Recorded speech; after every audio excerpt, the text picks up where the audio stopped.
Fantasy Football Factory, episode 3, Pass Catchers preview. We got the King of the South, Mintzy.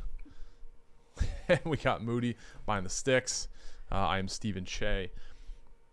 We're here to preview wide receivers and tight ends. We're going to kind of take this in two parts. But this is the Pass Catchers episode. And this is where we're in the modern NFL. This is where, especially with the evolution of PPR, this is where a lot of fantasy drafts are centered around. It's no longer, running back 10, 12 running backs going in the first round. We're seeing a lot of receivers go early. Sometimes a tight end with Travis Kelce in recent years. I don't know if you're going to see that this year. But a lot of pass catchers going early. Mintzy, how are you feeling about this current crop of pass catchers? Starting with the receivers, who is your wide receiver one? First of all, shout out DraftKings, sponsor of the Fantasy Football Factory pod. We can't wait to do DFS coming out every Thursday. All right, debating the top of the wide receiver board. Look, I mean, it's 1-2 in every draft right now. It's Tyreek Hill and CeeDee Lamb, but you see the order. It's a debate. There's a debate on it. I have Tyreek Hill number 1, CeeDee Lamb number 2, but I would be ecstatic to get either one of these guys with the second or third overall pick in a fantasy draft. I think, either one, it's kind of one of those things. It's apples and oranges. I feel extremely good about both. Dak Prescott led the NFL in touchdown passes. CeeDee Lamb gets moved all over the formation, gets a great target share, and Tyreek Hill, I mean, this is a cheesy thing to say, but it's just fun to have him on your fantasy team because you get to watch him because he could literally just win you games with 72-yard touchdowns at any time. Yep. He's so explosive, and Tua led the NFL in passing. So, I've got Tyreek 1, CeeDee Lamb 2, but if I get either one of them, I'm ecstatic. So I was having a little problems kind of picking out an exact wide receiver. I think there is a clear top tier. I don't even separate these into two. I'd lump the top 5 guys into one. And I think you could make cases really for any of them with Tyreek Hill, CeeDee Lamb, Justin Jefferson, Jamar Chase, Amon-Ra St. Brown.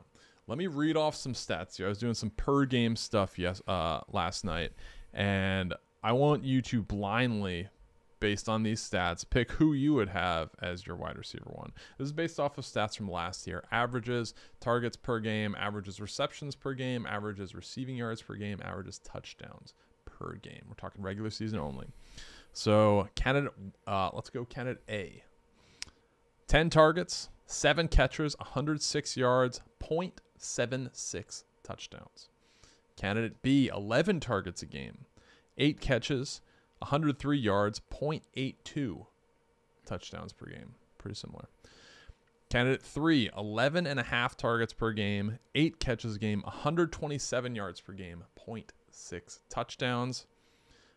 Candidate D, 11.5 targets a game, 8 catches, 105 yards, a full touchdown per game. And then the final candidate, I guess that'd be E, 10 targets a game, 7 catches, 96 yards, 0.67 touchdowns. Did any of those specifically jump off the screen to you? Is guessing what players or just which one you'd want? Which one you would want based on that kind of blind resume? Well, I mean, you'd want D on the blind resume, but I feel like I've got a feeling, as your questions often are, this could be a little loaded. So D. Is it Mike Evans? No, it's Jamar Chase with a healthy Joe Burrow. So I'm scrapping the first, I think it's 3 or 4 weeks where he had the calf injury. But in 5 games with a healthy Joe Burrow, Jamar Chase was 11.5 targets, 8 catches, 105 yards, and a full touchdown average per game. Small sample size, so 5 touchdowns. You can't stretch it as far, but very explosive. Got to 1,200 yards last year, playing a lot with Jake Browning. I think the concerns with Chase are new offense, and obviously Cal Hamilton going to Tennessee. Joe Burrow, is he going to be healthy? He's been dinged up a couple times in his career, and that obviously can affect him. If you're drafting a guy, wide receiver 1, wide receiver 2, wide receiver 3, you're expecting premium production, 1,400 plus yards, double-digit touchdowns. We saw last year he fell a little bit short of that. Still a very good season, but fell short of that. An interesting one that kind of surprised me was Justin Jefferson. 11.5 targets, 8 catches, 127 yards per game, 0.6 touchdowns per game. Those are in 8 games with Kirk Cousins and with Nick Mullins. I think one of those games, Josh Dobbs played a little bit of it. But those were his 8 fully healthy games. He played 10, but he left 2 like pretty quickly. So these were in games where he played a snap count of like 50% or more. But that's some serious production for Kirk Cousins is a viable fantasy option quarterback. But Nick Mullins, like Justin Jefferson, surprising. Do you think he can do it with Sam Darnold this year? I do. And that's one of the biggest, like when you're talking about all these receivers, it's like the old debate of floors versus ceilings. Yep. And the thing with Justin Jefferson, obviously we're taping the news yesterday. J.J. McCarthy out for the year, torn meniscus. Yep. I'm going with the hot take that this actually is going to help Justin Jefferson's fantasy season because now Darnold's the guy. He's going to be the guy all season for better or for worse, and they're going to be able to get their chemistry up because the Vikings are looking at a rebuilding year. And so it kind of felt like if they fell out of contention, you were going to see J.J. McCarthy second half. And last year, you mentioned it, after Cousins went down, you had the multiple quarterbacks, and obviously that hurt him. But I think with Darnold, is Sam Darnold going to lead off a quarterback? Hell no. But can he put up yards? Kevin O'Connell, great play caller. Yep. I feel like the old, fast track thing. I think they play higher scoring games in that dome. I feel like Justin Jefferson's still in a good spot. Some concerns. T.J. Hawkinson going to be out a while. Jordan Addison getting a little banged up, but it looks like he's going to be okay. He needs Addison out on the field because if Addison and Hawkinson are out, people are going to bracket him, and it's going to get a little tougher. But I still really like Justin Jefferson this year, and I've actually got him as my number 3 receiver on that note. I have number 4. So why don't you break down your tier 1 to me as far as how you see it? So you have Tyreek 1, CD 2, Justin Jefferson 3, and then how do you say the next? I've got Amon-Ra St. Brown 4 and Chase 5, and it's like I said, it's the floor versus ceiling debate. Yep. Chase's ceiling is higher, but Chase has had a bunch of injuries. Burrow's kind of had trouble staying healthy. I feel like the thing with Amon-Ra St. Brown is he's as sure of a bet as you're going to find in the entire draft. You've got great weapons, Detroit Goff, Ben Johnson, great play caller, awesome offensive line. He has a huge target share, and I feel like you can just put him down for that 12 to 1,300 yards. Like the touchdown thing, you never know. But they're going to score a crap ton of points. So I just feel like you can get him and you know what you're getting. Yep. And with Chase, I feel like there's still some variables with health and all that stuff, even if the ceiling's higher. Yeah. Moody, how do you have your top 5 ranked? Well, I've built my dynasty teams around Tyreek Hill. So he's been my number 1 receiver for basically 3 years now. That's not going to change for me coming into this season. I love Tyreek once again. Until he starts to slow down a little bit, I'm going to be invested pretty much until the end. I got CeeDee Lamb number 2. Feels good. You talked about how much you like Dak. I'm a Cowboys fan. I just hope Jerry goes ahead and pays CD and he can go ahead and fly this year. So I have Lamb 2. I have Amon-Ra St. Brown in the number 3 spot. And the reason I bumped him up, Mintzy has talked me into this fast track and the fact that they're going to play so many 14 of 17 games. 14 of 17. That is insane. That is great for Amon-Ra St. Brown. I like him. I have Chase at 4 and I have Jefferson at 5. Okay.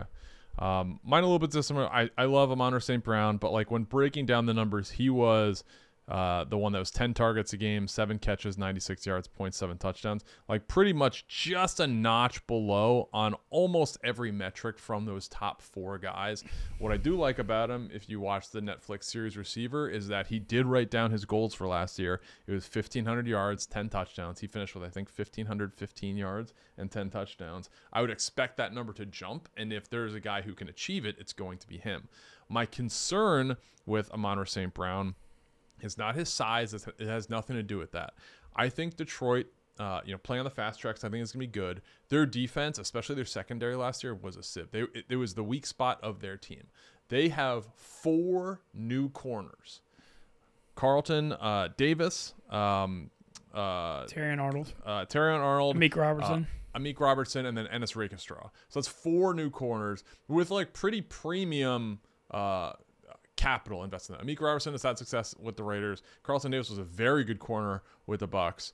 And then 2 obviously very highly rated first and second, I believe, or first and third round picks in the NFL draft with Terrion Arnold and Rakestraw. So I think that they are going to be better on defense. My concern with Amon-Ra St. Brown is they will not be needing to pass as much, especially late, because their defense will be a little bit better. But that's a minor concern. And based on the numbers last year, I'm going to bump him down. He's my number 5 guy. Still an excellent player and absolutely worth building your team around. I have it Tyreek Hill 1, CeeDee Lamb 2, I have Jamar Chase at 3, which I moved up. He was my number 5 guy, but after digging a little bit more into it, I just moved him up. With Burrow, he was putting up incredible numbers, and I give him the slight edge over Jefferson just because we don't know really what Sam Darnold's going to be. And I do think he is a little bit quarterback proof, but we have to, the ceiling with Joe Burrow and Jamar Chase is massive. He's such a red zone monster. So I'm going with Jamar Chase, my number 3. Justin Jefferson is my absolutely locked in number 4, and then Amon-Ra St. Brown is my 5. But I think those 5 are the clear top 5, and I understand the arguments with St. Brown being 3, and people that move up Lamb to 1. Like I totally get that. So I think these are pretty close, but I give the top 3 guys the guys with the best offenses with Miami, Dallas, and Cincinnati. My question to you is, do you consider A.J. Brown's my number 6? You don't consider him in that top tier? I do not. So when I broke his numbers down last year, 10 targets, 7 catches, 90 yards per game, and then 0.44 touchdowns. What I did like about him, 8 games of 94 yards or more, but he also had 4 games of 56 yards or less. And he had just 1 game with fewer than 5 targets. I do like the consistency, but I do question the consistency about. There are too many games where he's 56 yards less. If he's your number 1 wide receiver, I'm gonna need number 1 receiver production all the time. And he did have a super hot streak in the early part of the year. Yeah, he had that stretch where he had 6 games in a row with 125 yards. It was an NFL record. Yeah, so it was after he kind of chewed out Jalen Hurts pretty publicly on the sidelines and was pretty much like, throw me the ball. And then he started just getting a ton of targets. That kind of relaxed a bit later in the year, and I'm interested to see where Philly lands, but I don't put him in that top tier. 7 touchdowns, not really going to get it done for a top of the first round, early first round receiver for me. Okay. Well, I still love him too. Still do. He's my number 6. Yeah, no, same. And Kellen Moore being the play caller, I feel like they might drop back and throw a little more this year on the play caller. How do we feel about Garrett Wilson? Because he is very interesting. I think he's, in most people's top 10 receivers, this is a guy who has had 4 and 3 touchdowns in his first 2 seasons. Is he deserving of being a top 10 wide receiver? Where do you have him ranked, Mintzy? I've got him at 9. Okay. I do like him. It's kind of similar. Remember, all the rage was on him before the year last year. I mean, he was going as like number 5 receiver. Yep. Going to the draft last year. Well, it's kind of the same situation as going into last year. Rodgers just obviously went down at the beginning of the year last year, but he's going to be the number 1. That offense is going to be better. I like him to have like a 1,300 yard, probably 7 or 8 touchdown year. My only concern is that I think the Jets have a really good defense in Breece Hall, and we talked about on the quarterback podcast. I don't know that Rodgers, you're not going to be seeing him throw for 4,500 yards. Yep. And so I don't know that Wilson has the ceiling as some of the other guys, because I don't know if like a 1,500 yard season is necessarily in play. Yeah, so my tier 2 is it's really top heavy with these 2 guys we just talked about. So A.J. Brown and Garrett Wilson are my 6 and 7. I like those guys. I think they're slightly a notch below as far as their ceiling from the top 5 guys. I still really like their consistency. I think they're very good plays, very end of round 1, early round 2. Moody, how do you have these guys stacked? I've got them the exact same way, 6 and 7, okay. Brown and Wilson. The only thing that concerns me, like Mintzy said, if Aaron Rodgers is as efficient as he's been in the past and their defense plays as good as we think they can, they're going to play ahead a lot. Mm-hmm. So I don't like Garrett Wilson in the second half of games, because I think there's going to be a very good football team. I think Breece Hall is the one that's really going to benefit the most from the style of football the Packers will play. The Jets will play this season. But I do like Garrett Wilson. I have him at number 7. Okay. Yep. Same as well. And this is where things can kind of get wonky, because I think the first 7 are pretty, I don't want to say universal, but like depending on how you stack it, I think those 7 are most people's top 7. You have Garrett Wilson at 9. I'm sure you can slide up Puka. Yeah, I've got Puka at 7. Yeah. Injury concerns me a little bit. Like they said, it's week to week, and I'm sure he's going to be fine for the season. That does concern Cooper Kupp being healthy. Concerns me a little bit. They got the rookie Jordan Whittington, who looked very much like Puka in his very brief action against Dallas in the preseason. I'm a little bit down on Puka just due to those factors. But where do you go after those top 7? So you have Puka, and then who else you have kind of in your tier 2 or tier 3, however you're phrasing it? It's not the sexiest pick because their offense isn't that great, and even I'm obviously a Saints homer, But I do like Chris Olave right behind there because the thing with him, the floor is so high. He's got a huge target share. If he stays healthy, you're getting 1,100 or 1,200 yards. Yep. Touchdowns a little bit of a concern. Not sure how much the Saints are going to score. Yep. But I just feel like when I watch every game and every play with them, and he's so clearly the number one guy that I feel like his floor is just extremely high. Unless he gets hurt, he's not going to bust. He's a really good route runner. And so, yeah, it may not be the sexiest thing. He's not going to score 10 touchdowns, but I just feel very good that if you take him, you know what you're getting. Yeah. Moody, who's your next kind of tier right there? I have Puka Nacua right there behind those other two guys at number 8. I'm a little worried about Kupp being healthy once again, but I think the Rams defense is going to be awful. There should be enough distribution to go around for both guys. I think Nacua finishes in the top 10 once again. So I've got him right there. I have Marvin Harrison Jr. right behind him. I know there's going to be something coming soon about Marvin Harrison Jr., but I like him. I think that if Kyler Murray is able to play good football, Marvin Harrison Jr. is going to have a good year. I've loved everything I've seen from him to this point. The pedigree is there. The hands look good. I'm a fan of Marvin Harrison Jr., so I have him right there. The two guys in this group that I'm a little bit scared of, and I still have them ranked here, but I don't love them, is Devontae Adams and Mike Evans. They're a little bit older. I don't trust their quarterback play. They're two guys that I've owned plenty over the years. I love both of them, but they're two that probably are not going to be on my teams this season. Yeah, that's interesting. So Devontae Adams, so I have DJ Moore, Devontae Adams. I have Jalen Waddle at 10, who I like a lot. Mike Evans, Puka Nacua, and then Amari Cooper. And that kind of rounds out that tier for me. Adams, 27 red zone targets last year, tied for the NFL league. So I do really like that. But caught 16 of them for just 5 touchdowns. So you obviously want to see him improve on those touchdown numbers. With Antonio Pierce, I think they will be, pretty focused on feeding him the ball. Consistency does worry me, but he is my wide receiver 9.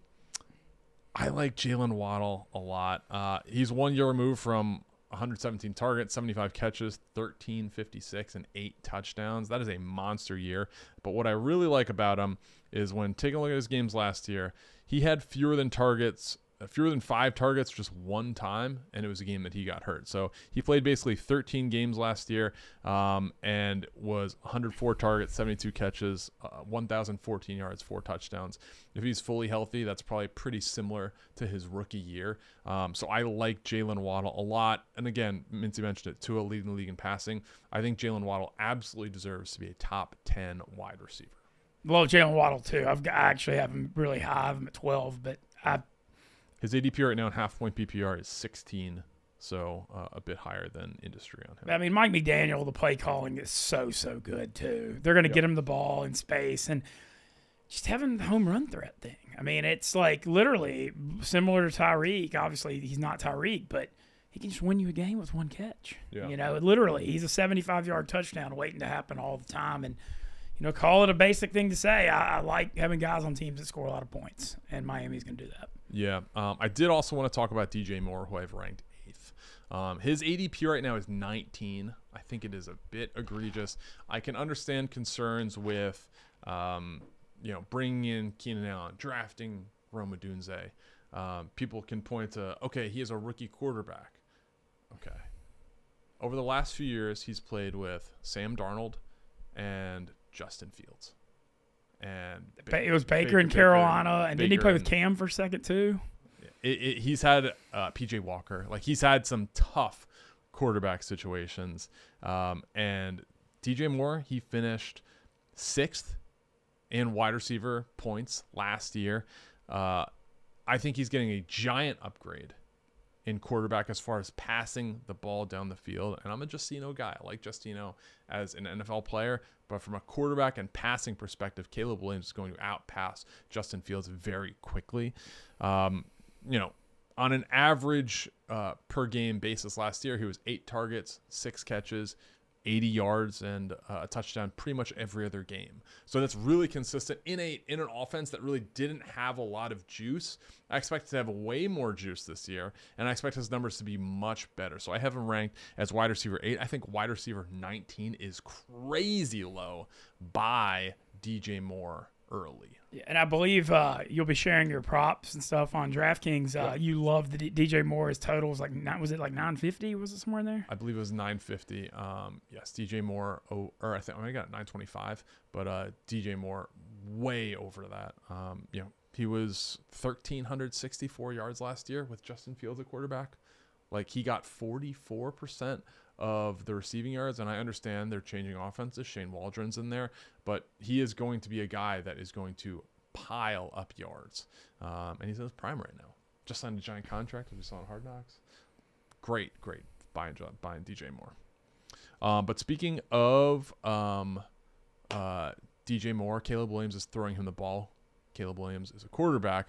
How do you feel about the rookie receivers? Moody mentioned Marvin Harrison Jr. Where do you have him ranked, and where are you on your guy Malik Neighbors, Rome Odunze, others? How do you feel about this? Okay, Marvin Harrison I'm high on too.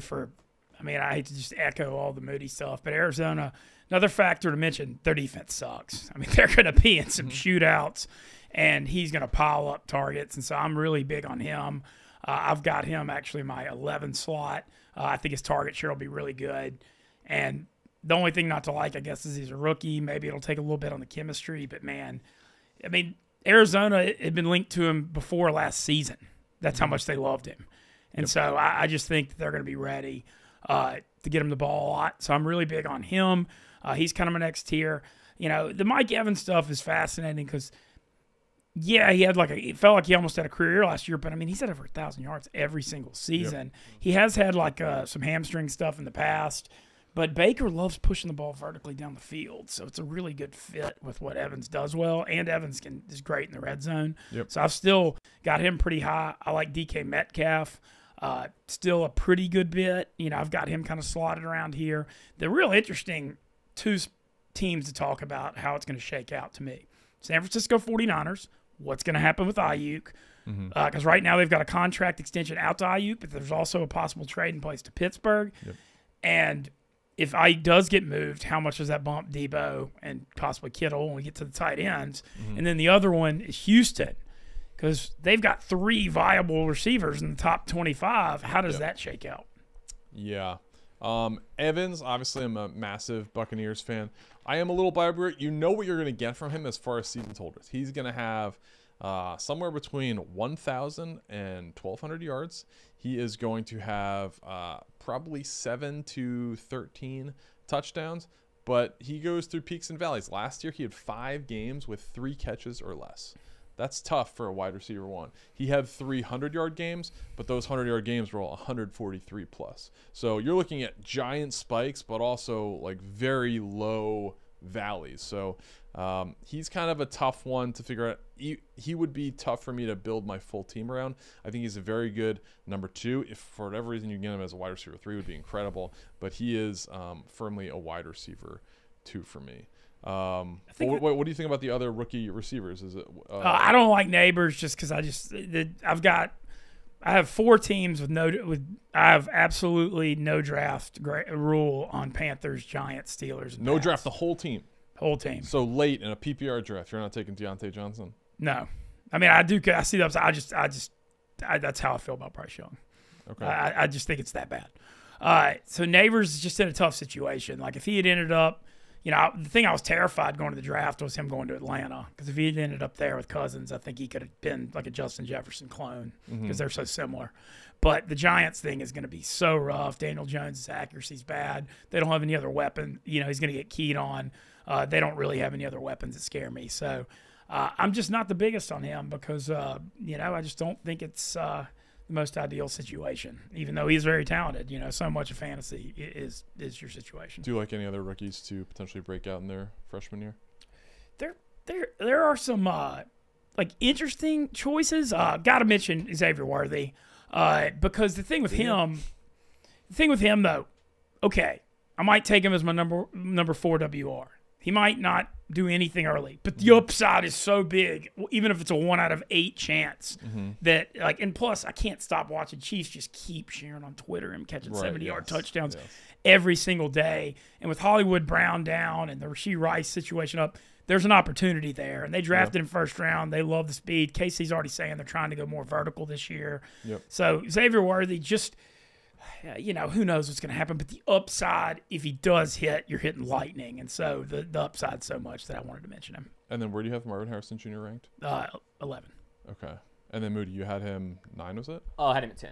10. I had him okay. at 10. Yeah, I had Marvin Harrison Jr. there, and then I love Xavier Worthy too. I mean, based on where you're getting him in the draft and the potential upside, I think he is one of the best potential players in the entire draft at any position, in my opinion. And I have one more rookie receiver I want to mention too that I really, really like, especially if you're in a full-point PPR, and that's Ladd McConkey for the Chargers, because their receiving core with no Keenan Allen and no Mike Williams. Rough. I mean, you're looking at Josh Palmer, DJ Shark, Quentin Johnson, and I know he was a first-round pick last year, but there's been nothing positive under any circumstance since he came in the NFL. He's running as their number 4 receiver right now in camp, so I'm not counting on anything there. And McConkey, his skill set, he can run, but he's also like a slot guy he's like a guy that can catch 7 or 8 balls. He's like a PPR type guy. And so I feel like he could translate to the NFL well, and Herbert's good. I know we think they're going to run the ball more, but I really, really like Ladd McConkey a lot. I think he's got a pretty high floor considering he's a rookie. Yeah. I want to make a quick note and talk to the fantasy community really quick, because the hype on Marvin Harrison Jr. is crazy. Top 10 wide receiver, a lot of outlets have him as.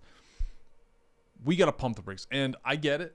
It's August. It's early September. And, you can imagine this guy's 6'4". He's huge. He runs fast. Catches balls in a bad offense. He's going to score a ton of points. But let's take a look at reality. And that is rookie receivers don't usually translate immediately. And I'm throwing out Jamar Chase because he already had a rapport with Joe Burrow. You can look at Odell Beckham and say, okay. And you can look at Justin Jefferson. But I'm looking at wide receivers that were drafted in the top 10 in the past, let's call it 15 years. And there's 2 guys that I kind of linked Marvin Harrison Jr. to. Those 2 guys are Mike Evans, who rookie year, 122 targets, 68 catches, 1,051 yards, 12 touchdowns. Very good rookie year. Right, yeah. And then Mike Evans was 7th overall pick in 2014. Amari Cooper, rookie year, 2015 or 2016, 130 targets, 72 catches, 1,070 yards, 6 touchdowns. Both pretty similar. Both highly touted. Amari Cooper was 4th overall pick. If you take the average of those, that's 126 targets, 70 catches, 1,060 yards, and 9 touchdowns. In half-point PPR, that's 195 points. That would be equivalent to the 15th wide receiver in fantasy, which I think is totally fair. I have Marvin Harrison Jr. ranked as my 16th wide receiver. The fact that he's being ranked as a top 10 guy, the fact that you're ranking him above, that anyone would rank him over Amari Cooper. Amari Cooper is a guy who, I get it, he's 30 years old, but this guy accounted for 45% of Deshaun Watson's passing yards. Like, that is a major, major thing. If we just accounted for his averages with Deshaun Watson and extrapolated them out over 15 games, so he's not even playing the full 17, he would be at 150 targets, 90 catches, 1,425 yards, and 6 touchdowns. So I have Amari Cooper ranked 13 overall. He's going wide receiver 31 right now, which I think is insane. I understand they got Jerry Jeudy, and Deshaun Watson is a little bit unproven as of now, which is weird to say for a guy who's been in the league as long as he has. But we cannot, we're playing fantasy football with Marvin Harrison Jr. ranked above proven veterans like Amari Cooper, who can get it done and are proving that weekly on the field. So Marvin Harrison Jr., very sexy name. If his name was, Bob Wilson, he would not be ranked this highly. So Marvin Harrison Jr., pump the brakes. Absolutely not a top 10 fantasy wide receiver this season. I think he's going to be great. He's going to be a very good player. Let's give him a little time. Really good rant. I still just love the collar thing and how wild their games are going to get. It is a very tempting thing though when the sexy look at those teams. Tampa Bay in 2014. Oh yeah. Terrible. The Raiders in, was that 2016? Terrible. Like, both of those teams, similar situations. And also Kyler never passed for 4,000 yards in his career. He's been close, but it's not like he's not leading the league in passing. Like, they will be down a lot. They're going to throw a lot. Arizona always has, probably always will. he's not going to be a world beater for you. Do not draft him as your wide receiver 1. I don't have him as a 1, but no, I have him at wide receiver 2 as well. Do love the upside though. Upside is there. Maybe he turns into Justin Jefferson, year 1, he gets, 1,400 yards. Maybe he has a Jamar Chase type year, but it takes a while with chemistry, NFL defenses. The numbers for top 10 picks at wide receiver don't prove out fantasy to match those rankings. Wide receiver 16, I think, is totally fair. If he put up those numbers last year, average between Amari Cooper and Mike Evans, he finishes wide receiver 15. I think that's a great season. That wouldn't be bad. If that's the worst thing that happens and you have him as the 11 receiver and he ends up 15th, it's not that bad, though. I mean, I know that's still below where I have him ranked, but I feel like the floor is still good. Great route runner. Who are some breakout guys you like for receivers this season? Well, he's ranked 23rd on the thing I looked at earlier, but I mean, I don't know if you call him a breakout because he was the Super Bowl MVP a couple of years ago, but I think Cooper Kupp could have a bounce back year. Okay. I've got him top 15. I'm just buying the Matt Stafford in that offense. I mean, I think he's going to chunk it for a ton of yards. I believe in McVay, and I think their defense is bad. And if Kupp, especially if you're in a full-point PPR, I kind of feel like he could have like he ain't going to get back to the number 1 fantasy guy that carried all of us to our championships when we did the fantasy pot a few years ago. But I think he could re-break out. I like him a lot. And another name I'm going to mention that I've got number 19 that's usually around 30 is T. Higgins because I'm buying that Burrow bounce back. Mm-hmm. And I think Higgins, Tyler Boyd's gone now too in the slot, and I think Higgins and Chase are going to eat in that offense. And if Burrow bounces back, I think Higgins could have a 1,200-yard year. And I've got him at 19, and he's top 30 and a lot of other ones. You and I are on very opposite sides of the fence on both of those. And okay. I love Cooper Kupp. He's been, very good to us. His ADP right now is wide receiver 12. I have him as wide receiver 25. He finished as 41 last year. Obviously very beat up, and Puka took a lot of that work. T. Higgins. Kupp came into the year. He had that first 4. He was hurt coming in. Yeah. He was nicked up consistently throughout the year. T. Higgins, I absolutely hate. I have him. He's my wide receiver 31. His ADP is 32. He just showed so little, and I understand, but like Jamar Chase had a drop off. But even he, no matter the situation, Jake Browning's throwing you the ball. He's still putting up numbers as far as passing yards. T. Higgins was not there. I understand that he's in a contract year. I would be a little shaky around T. Higgins, but that's totally fine if those are the guys that you like to break out. This is what's great about fantasy. He has one take, I have another. We're going to see at the end of the year who is right. I have one more that I forgot to mention that I've got ranked 17, and that's wild because I'm seeing him in mid-30s. Love the scary Terry McLaurin with J. He's ranked very low. I have him 29. His ADP is 35 right now. Y'all heard me on the quarterback podcast talk about how good I think Jaden Daniels is going to be. McLaurin's clearly the number 1 receiver on that team, and I think he's going to get a big target share, and I think he's going to eat. I think he's had a lot of bad quarterbacks. He's very talented, and I'm big on him this year. Yeah, Moody, who are some breakout players? Well, I was going to say Terry McLaurin. I like him there. I mentioned Xavier Worthy earlier. I definitely have him there. Another name that I have on my list, Christian Kirk. And the reason is because he's probably going to move back into the slot, and that is where he has done the best work during his career. He's got the Gabe Davis on the outside now. They drafted the other guy, what's his name? Brian Thomas Jr. Yeah. And so I have a feeling that Christian Kirk will be able to bounce back, return to his 2022 form when he had a great season. I expect him to maybe not break out, but bounce back. Yeah. I can see that. I already talked about a couple of guys that I like. DJ Moore, my wide receiver 8. Jalen Waddle, wide receiver 10. Amari Cooper, wide receiver 13. If he's going near 31, you're absolutely stealing. There's a guy who's lower on my list. I have him as wide receiver 33. His ADP is 55. It's going to drop more because he just got nicked up. Hopefully it's not too serious. But Jordan Addison. So he went down with a not good looking ankle sprain, so I would expect him to miss the rest of the preseason and maybe miss a week or two of the regular season, but he will be back. So this is a guy, end of your draft, put a flyer out on him because he was wide receiver 20 last year. In 8 games he played with over 30 snaps with Justin Jefferson as a rookie. 6 targets, 4 catches, 59 yards, 0.75 touchdowns. Great numbers. tied for 11th with 5 touchdowns in the red zone, saw 17 red zone targets, one more than Nico Collins, one fewer than A.J. Brown. So Jordan Addison, and I realize he's hurt, so I'm not saying spend a 8th round pick on him, 9th round. I'm talking end of your draft, 13th, 14th, 15th round. If Jordan Addison is still available because of the injury, he is a guy. Be patient with him. Put him on your IR. Stash him a little bit. He's going to take a few weeks even after he comes back to get up to full speed. But this is a guy who could be a difference maker for you down the stretch. Jordan Addison is a big buy for me late. I've got one more that I have to add here before we move on. Yep. Khalil Shakir. He is the only receiver on the roster to have ever caught a pass from Josh Allen. They started to build a rapport at the end of last season. I think this is a guy based on where he's going currently. He's 132 overall on Yahoo. That's just overall rankings. Yep. I think at that spot, he's a guy I'm absolutely keying on to be a bench wide receiver that could potentially become a flex guy for you. Yep. Okay. Who's a guy you think is going to bust this year? This is a super obvious one, but he went off late last year. Michael Pittman ain't coming near any of my fantasy teams with Anthony Richardson throwing the ball.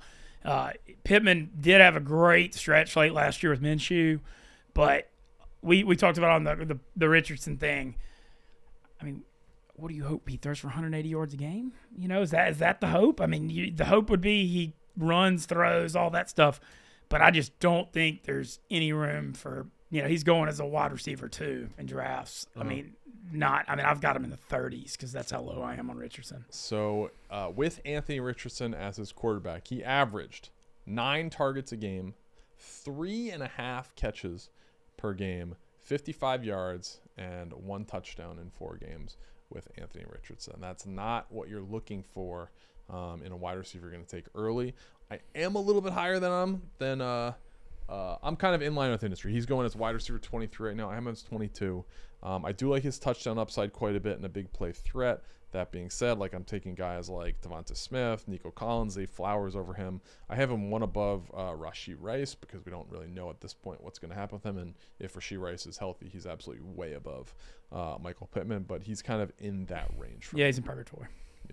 Yeah. Moody, how do you feel about Michael Pittman Jr.? Michael Pittman Jr.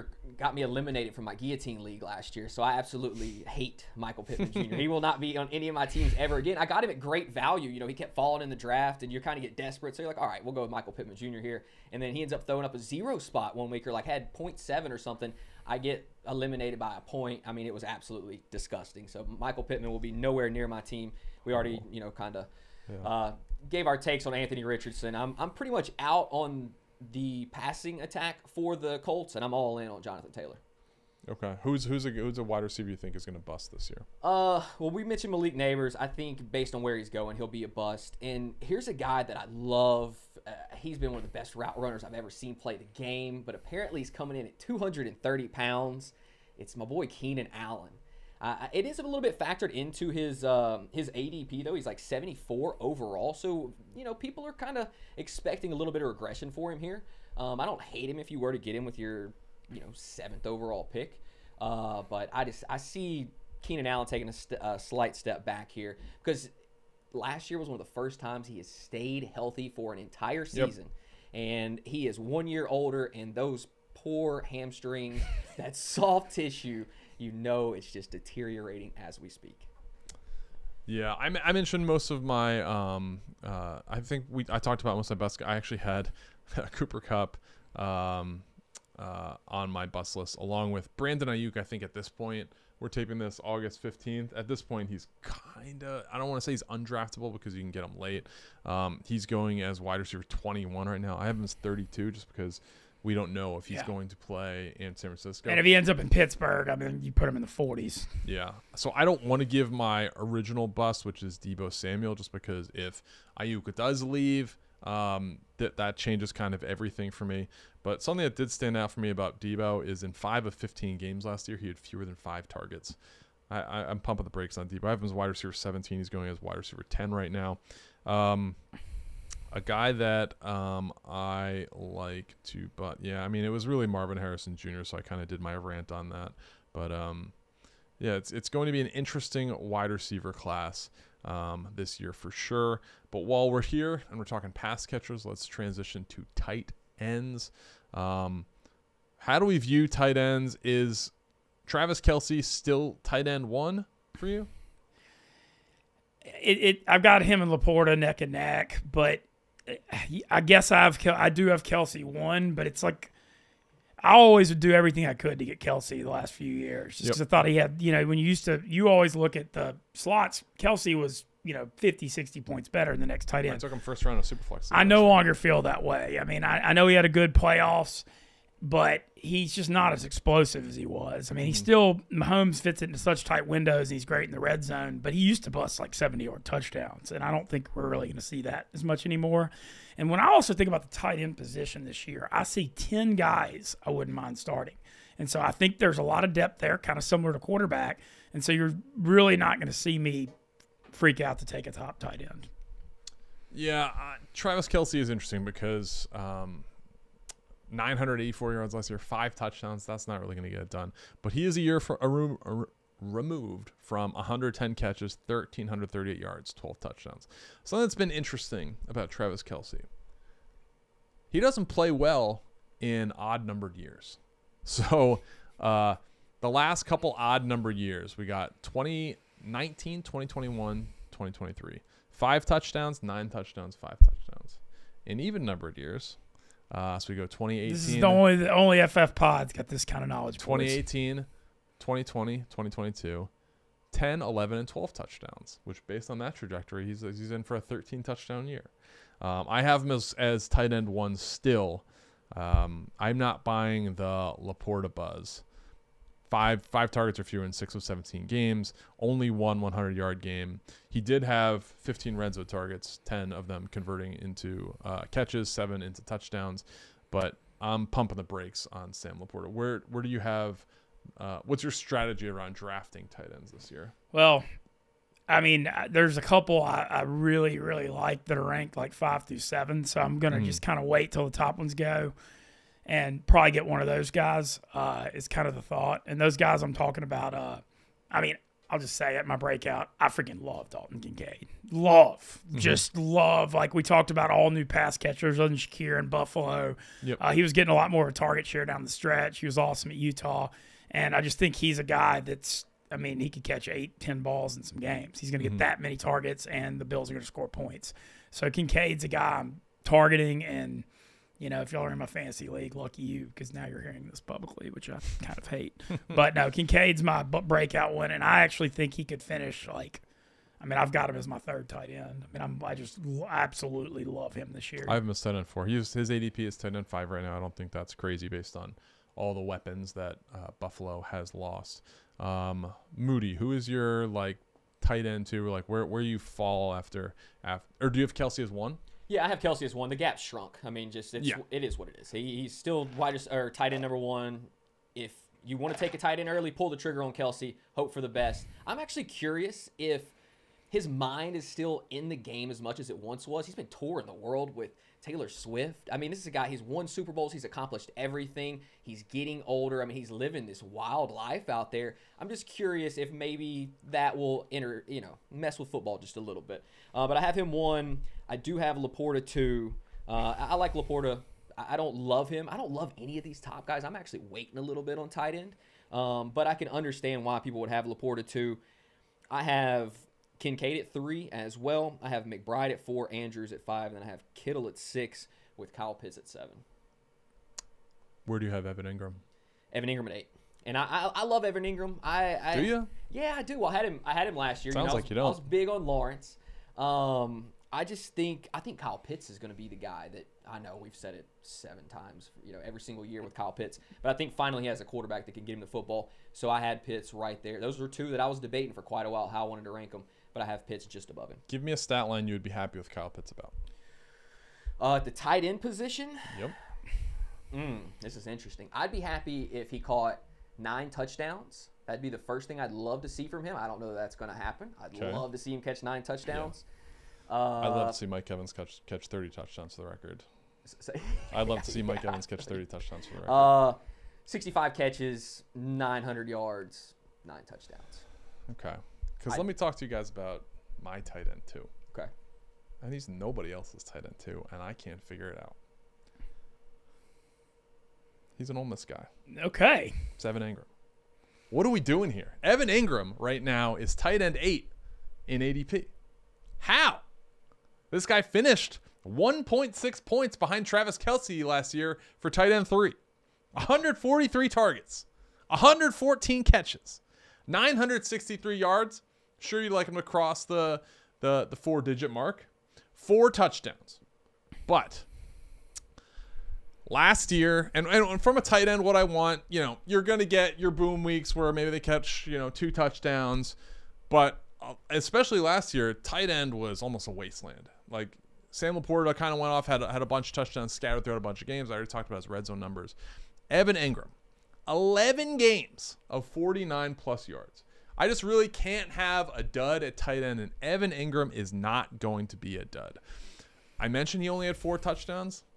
4 of those were in the final 6 games. So hopefully he's on the same page with Trevor Lawrence. He had fewer than 6 targets one time. And you know what it was? Week 1. He had 5 targets. So only 9 red zone targets, caught 6 of them. 2 of them for touchdowns. So you can put a knock on him there. Like, certainly 9 is way less than, Sam Laporta getting, 17. 15 for Laporta. But Evan Ingram is a guy I am absolutely targeting, and I'm not saying early because I don't think you should draft tight end early. But in those middle rounds where you're struggling, you're looking at like wide receiver 30 or running back 25, take Evan Ingram, and you will not need to worry about the tight end position. You're going to get elite production as far as a tight end. He gets targets. He gets catches. Hopefully it's touchdown spike based on the last 6 games. Evan Ingram is a clear tight end 2 this year. Love it too. I mean, I have number 5, but the thing you mentioned that I do want to hype on that you're right is he's not touchdown dependent. So many of these guys, like the Laporta thing, you need the 10 touchdowns. Yes. And the 114 catches. And also when you look at the Jacksonville receiving core, a lot of changes. No more Zay Jones. Mm-hmm. Brian Thomas could be good, but he's a rookie. I mean, Ingram's got such a target share. Yeah. My only concern is they added big bodies. They had no big bodies last year. And Sure. Trevor Lawrence was he felt that was a security blanket. I'm just curious to see if any of those other big bodies, catches attention in some of those situations where Evan Ingram caught a lot of balls. I watched more Jacksonville Jaguars games than probably anybody last year because I had a ton in on Trevor Lawrence. And I think some of their play calling frustrated me, so I have all Jags downgraded just a touch this year. But maybe this will be the year that they put it all together. Lawrence is QB3, Evan Ingram's tight end number 1. I could see it happening. Yeah. If we see Sam Laporta's red zone targets go from 15 to 11 or 12, that's a massive fall from him. Only one 100-yard game. Sam Laporta, young tight end, very good player. I do not understand Sam Laporta TE1 buzz. All right. Where do you guys stand on a guy you've been talking about, Brock Bowers? I was going to say, just going to bring it up. I'm going to be the sucker that was on the Marvin Harrison thing, being the fantasy rookie. And you mentioned receiver rookies struggle. Tight end rookies really struggle historically. Laporta. I know, but they really do.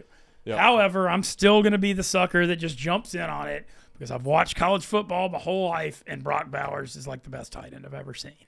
And I feel like people are almost sleeping a little bit because he had the shoulder injury last year and missed a bunch of games. Also, a couple underrated things about him. They're already using him in the slot, which is exciting. Yep. So he's going to backfield. Yeah, they're going to be using them all over. And also, we live in this crazy generation where everybody's all on the TikTok and stuff. Brock Bowers doesn't care about anything but football, baby. And I love hearing that. I actually think that's an underrated thing. He's their number 2 option behind Devontae Adams. They drafted him early. And you know what? He ain't sexy, but Minshew can cook, baby. He's the new Ryan Fitzpatrick. Throw for 250 or 300 yards all the time. Make it fun. I think Bowers is a good target share. I mean, y'all are going to laugh, but I'm a tight end 7. I'm kind of in love with him. I have tight end 8. Yeah, he's going tight end 11 right now, so I don't think that's crazy at all. I think once you get past the first 4, and my 4 is probably different based on the Evan Ingram love, but Travis Kelce, Evan Ingram, Sam Laporta, Dalton Kincaid, I think it's really kind of a crapshoot. I'm a little bit lower on Mark Andrews than industry. Kyle Pitts, I have as tight end 5, just because the upside is so massive. But yeah, if you told me the difference between, Kyle Pitts, Trey McBride, Brock Bowers, even Kittle, like I don't see a massive difference.